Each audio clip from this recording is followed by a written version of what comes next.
The first time he brought me to Orange Beach to live was in October of '47. The water was terrible. The paved road was not paved. There was a paved road in Orange Beach. Dr. Garrett gave them that property that goes to Boggy Point for a launching ramp. So the state paved that little road, and 161 was paved. But you had to come during when they were tearing up this 180, you had to come through the state park to get to Orange Beach.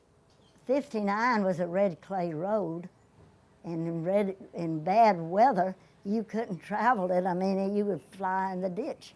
One of the first things that we did on our streets was hire a contractor to come over here with a grader, because we didn't have any paved streets. That's right.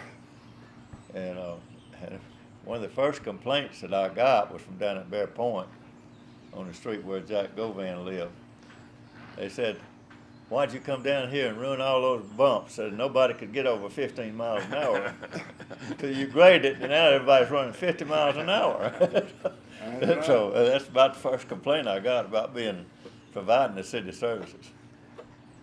The house was not air conditioned. Every night we went swimming and then came up and took a cold shower because we didn't have hot water. We had a shower out here in the yard. And then you went in and you could sleep good. But in the winter, it was a different story. You just about froze to death in here. We finally closed up the fireplace, put a little box stove in there, and had a chimney that went to the fireplace, and you got good heat. And we hang our clothes upstairs to dry because you didn't have dryers and washers then. And we had a wood stove in the kitchen that we could cook on. So in the wintertime, we really did the best to keep from freezing to death. We went to Foley. We had to be up here at 161. We left here at 5 minutes to 7 in the morning. Eleanor picked us up about 10 after 7, and I got home about 4 o'clock. The bus did not come down this lane here and drop me off in front of my house. I either had to walk up there or ride my bicycle and leave it at Brownie and Neal's. It was a long trip. Old We'd get the bus at Ironsides. about 5 o'clock in the morning, something like that, it seemed like. But she lives right across over here, and she had to go to Bear Point, pick them up down there. Then we'd come back around and go down to Alabama Point, pick them up there, and then go back through Gulf Shores. And they only had 2 school buses running down here then, and one went to Fort Morgan and picked them up on that side of 59, and she picked them up, and we had to go across the bridge. We'd turn on what they all used to call this Jersel Road. Jersel. Go back and get on the old Roscoe Road, which is an old dirt road down through the middle of the farms over there, and we'd come back out on 59 again, and then truck on up to school on 59. We only had one bus that would pick up every child from first grade to 12th grade and take them to Foley. So everybody knew everybody pretty much, but we all got along. And anytime there was an issue or a problem, you helped each other. But back then, charter fishing was like April, May, June, July, and August. After Labor Day, there was no fishing down here, except we could commercial fish. When we wanted money, we could get on that boat and go out there and catch all the snappers we wanted and sell them. There's no limit. We had beds. We made our own snapper bed. In the wintertime, we would put old cars out there, and we even put an old shrimp boat out there, and that's when they first got Lorans, and we did not tell anyone where our boats were, but I never will forget listening to the CB one day. I heard these 2 charter boat captains. We called that the Dago. That was the name of our shrimp boat that we sunk for a snapper bed. And I heard these 2 captains say, "We found Ray on his Dago." And so then we knew that they would go back to it, because that's the way it was. Everybody had their own reefs, but if you could find someone else's. But when we went out there and fished after that, you were always nervous. If you saw a boat come on the horizon, you got off of it, because if they had a Loran, they could get that reading. Then we built down there where Phoenix on the Bay is. We bought that property for $90 a front foot, and Ray's daddy said, y'all will never live to pay for that property. We sold it for $4,500 a foot to a developer that was going to put a 14-story condo there. My granddad, back before they had stock laws, his cows were on Ono Island. There wasn't nothing over there but cows and goats and whiskey stills back in those days. And he had a barge that had cattle sides on it.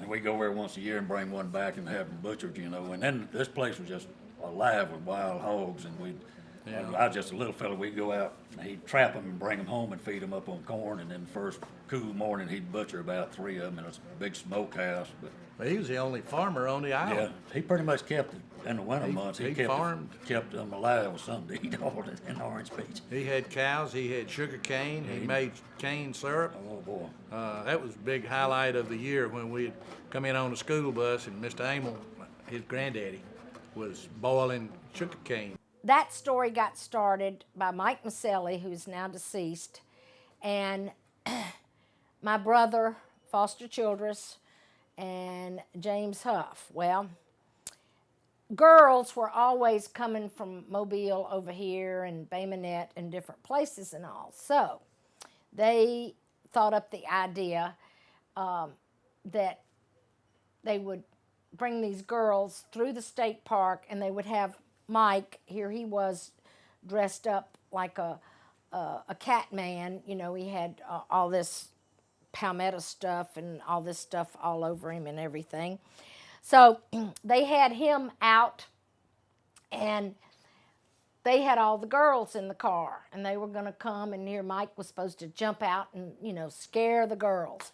Well, a car comes ahead of them, and Mike thought it was my brother and them, so he jumps out and does his thing, and the car goes speeding off, you know, because they didn't know what that was. So that's where the story, the cat man, came up, because then it hit all over. They were talking about it at school on Monday morning. They were talking about it, and they didn't want to tell, at that time, they did not want to tell, well, it was us that, you know, caused it and whatnot.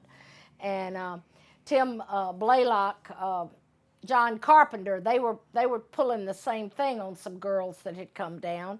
And so they had John out to put a log across the road and whatnot. And Tim and them had the girls in the car.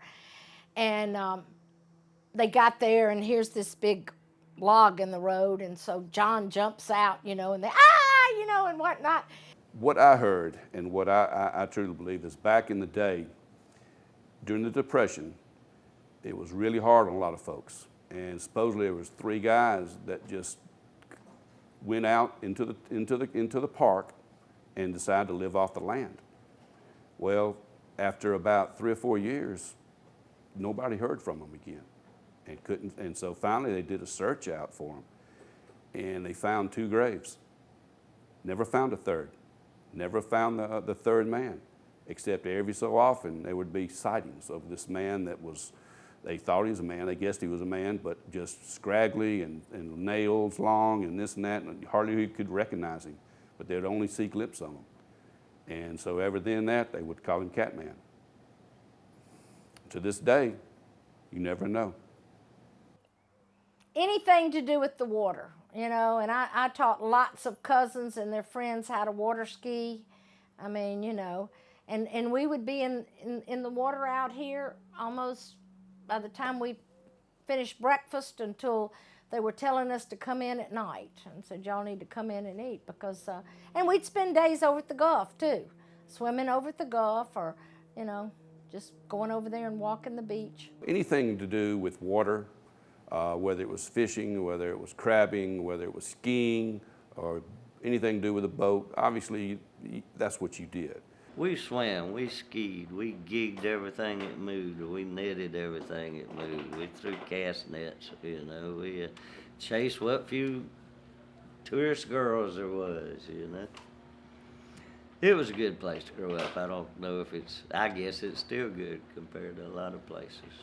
But it was nice then. We hunted from one end of this island to the other. You know. There was deer here. There's plenty of squirrels, a few doves, a lot of rabbits.